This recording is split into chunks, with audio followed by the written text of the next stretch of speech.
¿Es acaso el cobro de impuestos el único camino que tenemos en México para sacar adelante a los más pobres? ¿Qué te parece si lo vemos con una perspectiva un poco diferente? Vamos a verlo con frialdad y buscando entender que lo que nos urge es quitarle poder al gobierno y darle más libertad a los individuos. Esta es la visión liberal. Empezamos.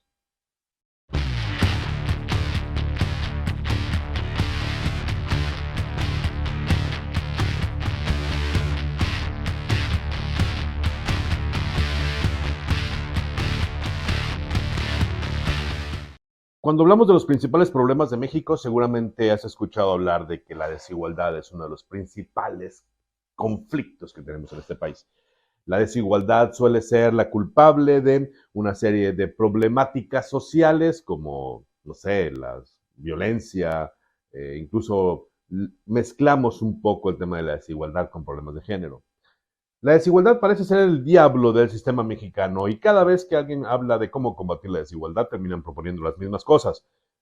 Más impuestos para que el gobierno administre mejor el dinero para que redistribuya la riqueza de este país que nos ha dado tanto y que no se acaba porque es tan rico y tan fuerte que, mira, a pesar de tanto político, las cosas todavía se pueden seguir haciendo. Las frases que escuchamos de nuestros papás, nuestros abuelos, incluso ya los cuarentones, las repetimos. ¿Qué es lo que está pasando? ¿Por qué a pesar de que tenemos identificado un aparente problema, no encontramos una solución que funcione? ¿Por qué a pesar de que tenemos a un gobierno que cobra impuestos y que este gobierno reconoce en sus documentos que el sistema fiscal mexicano es progresivo, es decir, pagan más los que más tienen y menos los que menos tienen para lograr esa equidad y que todos seamos cada vez más iguales, ¿no? En esas condiciones económicas, ¿por qué no funciona? Yo creo que si le pregunto a cualquiera de las personas que ven este video cuál es el principal problema de México, van a estar de acuerdo en que el principal problema de México, además de la inseguridad, es la desigualdad. Los ricos tienen mucho, los pobres tienen muy poco. Y esa desigualdad se tiene que combatir. Tenemos que eliminar la desigualdad para arreglar muchos otros problemas en México. Así es como piensan muchos políticos, así es como piensan muchos periodistas, colegas, así es como piensa mucha gente en general. Necesitamos que los ricos pongan de su parte para que los pobres sean menos pobres. Esa es la idea básica del sistema de redistribución de la riqueza, de la justicia social, etcétera, etcétera, etcétera. En México lo sabemos y lo hemos escuchado desde hace años. Lo repetía Salinas, lo decía Cedillo. Es más, Fox, que era así como que de derechos, Fox lo decía, Calderón, Peña y pues Andrés Manuel López Obrador, lógicamente que lo dice. ¿Qué es lo que pasa? ¿Por qué si sabemos el problema y por qué si las leyes fiscales de México son progresivas, y no lo digo yo, lo dice la Secretaría de Hacienda, ¿okay? La Secretaría de Hacienda aclara que el cobro de impuestos en México es progresivo. Pagan más los que más tienen y menos los que menos tienen. ¿Por qué si estamos haciendo eso las cosas no cambian? ¿Qué es lo que pasa? A ver, yo te pregunto, ¿quiénes son los más ricos de México? Si yo te digo, dime el apellido de una familia rica de México, me vas a decir seguramente una o dos nacionales que son muy obvias y muy comunes y que hasta tuitean, y me vas a mencionar algunos de tu estado. Acá en Sonora te podemos mencionar, pues no sé, Burs, Mazón, nombres de ricos. Y que además sí son ricos. Pero ¿por qué ellos son los culpables del problema? Y yo creo que es hora de empezar a cambiar la visión. No por defender a los ricos, porque parte del problema son esos ricos relacionados con el gobierno, sino porque este juego de cobrar impuestos para que los redistribuya el gobierno no nos ha funcionado tan bien. Y te voy a explicar por qué con documentos oficiales. Ahí te va el primero. Entre los hogares más ricos de México, esos que forman el decil número 10, no predominan los apellidos rimbombantes. Predominan las personas que trabajan en el sector público. Según el reporte de distribución del pago de impuestos y recepción del gasto público por deciles de hogares y personas que realiza la Secretaría de Hacienda y Crédito Público, y que por cierto está disponible en internet, lo puedes descargar, tanto el del año que corresponde al 2020 como el que corresponde al 2018. Ahí puedes ver que el asunto primordial a analizar radica en que en el decil número 10, número 9 y número 8, las familias que predominan son familias u hogares que pertenecen a funcionarios públicos, estatales, municipales, federales, de Pemex y de las Fuerzas Armadas. Son ellos los que forman parte predominante de los deciles más ricos de México. En los deciles más ricos de México no hay decenas de apellidos rimbombantes de empresarios. En los deciles más ricos de México hay centenares de familias que dependen del recurso público para mantener su estilo de vida. Y si revisas los deciles 5, 4, 3, 2 y 1, te vas a encontrar con que ahí hay muy pocos funcionarios públicos.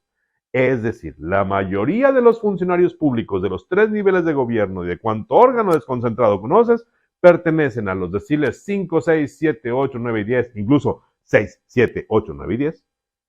Y la minoría pertenecen al 5, 4, 3, 2 y 1. ¿Esto qué significa? Que los ricos de México son funcionarios públicos. En México, la clase rica pertenece al gobierno y el gobierno, por lo tanto, les pertenece a ellos. Cada vez que sale un político a decir que lo que necesitamos son más impuestos, terminamos diciendo que esos que ya son ricos van a administrar más dinero para dárselo a los pobres. Y eso no está funcionando. Incluso, esto no es nuevo, así estaba en el 2018. Aquí está esta gráfica del mismo estudio, pero del 2018. Aquí tú puedes ver que en los deciles más altos están también hogares que pertenecen a funcionarios públicos. Entonces, ¿qué es lo que está fallando en México? Es muy sencillo. Cada vez que le damos más poder al político, terminamos dándole más fuerza para que contrate más personas en el sector público que ganan bien. Porque además es muy curioso. ¿De qué crees que viven las personas que ganan más dinero en México? ¿De la especulación financiera? No. En México es una mínima parte de personas que dependen de la especulación financiera para vivir. Y aquí está esta gráfica, del mismo estudio. La mayor parte de la gente en México, de los más ricos, viven de su salario. Es decir, son funcionarios que dependen del salario público para mantener su estilo de vida. No importa que ganen más o menos que el presidente, al final de cuentas están ahí. Y ellos están cobrando mucho más que el resto de los mexicanos. No importa el presidente, los mexicanos, los que sostenemos el sistema. Porque al final de cuentas, aunque sí es cierto que los deciles más altos son los que pagan más impuestos, son los que más se quedan con impuestos a través del salario. Por eso no está funcionando el juego. Pero tenemos que cambiar la mentalidad en México. Tenemos que entender que no se trata de más gobierno y más impuestos para cobrarle a los más ricos. Incluso cada vez que hablamos de cobrar más impuestos, ¿sabes a quién terminamos afectándole? A los más pobres. Porque en México la situación está al revés. En México el pobre vive de la innovación, de la apertura de negocios, pequeñitos negocios, micronegocios. Son ellos. Cada vez que tú dices, vamos a ponerle un impuesto al gansito, le estás pegando en la torre al que vende el gansito. O cada vez que dices, vamos a cobrar impuestos al azúcar. Bueno, a los productos azucarados, perdón, ¿no? O cada vez que decimos, para tú vender un producto azucarado necesitas cumplir con requisitos como etiquetas, estudios de contenido calórico. Sí, güey, la gente pobre no puede hacer eso. Pero tú eres feliz redistribuyendo riqueza. El asunto es que para redistribuir la riqueza necesitas estructuras de gobierno. Y esas estructuras de gobierno cuestan. Y el asunto es que en México la mayor parte del recurso público siempre se ha ido en salarios. No en la inversión, ni siquiera en las becas, ni siquiera en salud pública, menos en universidades. Quiero mostrarte que cada vez que hablamos de castigar más la innovación y el empresariado y la riqueza, terminamos generando políticos más ricos. La gente más pobre necesita del comercio para salir adelante. La gente más pobre necesita ser libre para intercambiar sus productos, para desarrollar sus capacidades, para poder innovar en los mercados que ya existen o incluso crear nuevos. Pero si seguimos cobrando impuestos a la innovación, si seguimos cobrando impuestos a la generación de riqueza y le seguimos dando más dinero al gobierno y a los políticos de los 3 niveles y de cualquier organismo gubernamental o autónomo que tú quieras, la situación va a seguir igual. Creo que es hora de empezar a ver esto con una filosofía diferente. Una filosofía que reconozca que el individuo es el que encuentra las soluciones a sus problemas. No la carga burocrática desde su idea, desde un silloncito, es el que sabe qué necesita el pobre. El pobre puede encontrar sus propias soluciones. Lo que necesitamos es que el gobierno pese menos.